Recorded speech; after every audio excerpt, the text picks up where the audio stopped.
Hello, I'm doing the Dewey's 24-hour read-a-thon this weekend. It starts in just a few hours, 10 p.m. Australian time, so I thought I'd record my to-read pile. So I have a few on my Kindle. I plan to start the read-a-thon with Nnedi Okoarafor's novella Binti because, well, I've loved the one of the two novellas that I've already read, and my challenge for myself this year is to read more authors of colour, and so Nnedi Okoarafor sounds great. I think it's about it's a space opera about a girl who is the first in her family and possibly the first in her culture to go to university, so it sounds really interesting.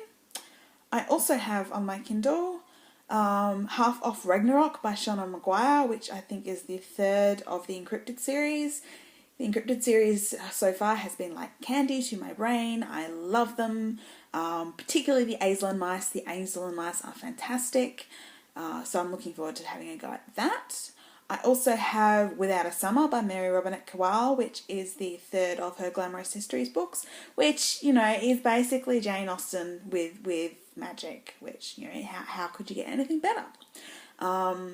I also have a number of graphic novels that are on my iPad. I have Paul Cornell's Four Doctors from last year, his 5-issue event for the Doctor Who range, and I have two Asterix comics on my iPad, Asterix the Gaul, which I think I read when I was a kid, and a newer one called Asterix and the Picts, which, yay, Scotland. I also have, just in case, because I thought comics would probably make a good palate cleanser in between prose, I have this Asterix Omnibus, which I have read, but it is Asterix the Gladiator, Asterix and the Banquet, and Asterix and Cleopatra, so that's there if I need it. Also, as a reread, I've been rereading some Tamora Pierce lately, so Trickster's Choice. I really like Trickster's Choice. This is about Ali, who's Alana's daughter, and it's all, instead of being, swords, I mean, there are swords, but instead of being, all swords and quests, it's all about spycraft, which is really fascinating. So, if I need to, I can reread that. Next up, we have Isobelle Carmody, The Red Queen. This, I am already over halfway through. It is a massive book, and it is, it's 1,108 pages, but it is the seventh and final of the Urban Newton Chronicles, which I have been reading since I was quite young, and she's been writing them since, I think 1987, so it's been a very long time coming, and so I am over halfway through this, and I hope to get a chunk more read. I've been kind of putting it off until I get periods of time where I could do a lot of reading, so hopefully I'll get some more of that read during the read-a-thon. Now we reach the things that are on my physical to read shelf, so I want to try and get some of these read. Gemma Alone, which is another one that I read as a child. The Gemma series, this is the third book of the Gemma series by Noel Streatfeild, and I loved them as a child. In fact, the Gemma series is responsible for my obsession with Lady Jane Grey. And this is the third one. I had to actually really search to find copies of these because they're out of print. So I have all these secondhand copies, and I read the first two when I got them, but then got distracted. So third one, if I need something easy to reread. Now we get to the new books that I haven't read yet on my to read pile.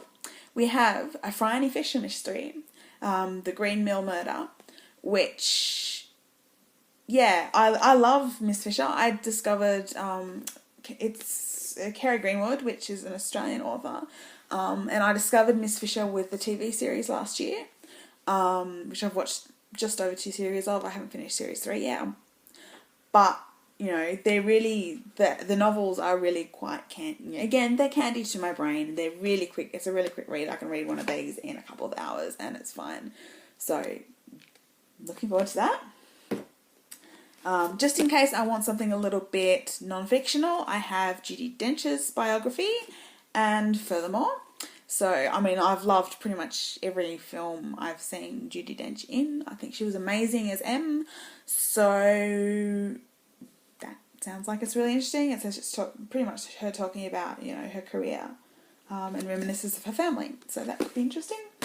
And then, because I think short fiction would also make a good thing to break up the novels and such, I have One Small Step, which is an anthology edited by Tehani Wessely of Fablecroft Press. This is from 2013. I've loved the other anthologies of Fablecroft that I've read. I should mention that I do know Tehani, but I buy her books all the time and I love them. And so I haven't read this one yet, but this is an all-female anthology. It was the first all-female anthology that Small Press had done in Australia since like 95. And it's basically, there are stories that address the idea of discoveries, new beginnings, or literal or figurative small steps. But each story takes you to places far beyond the one small step you imagine.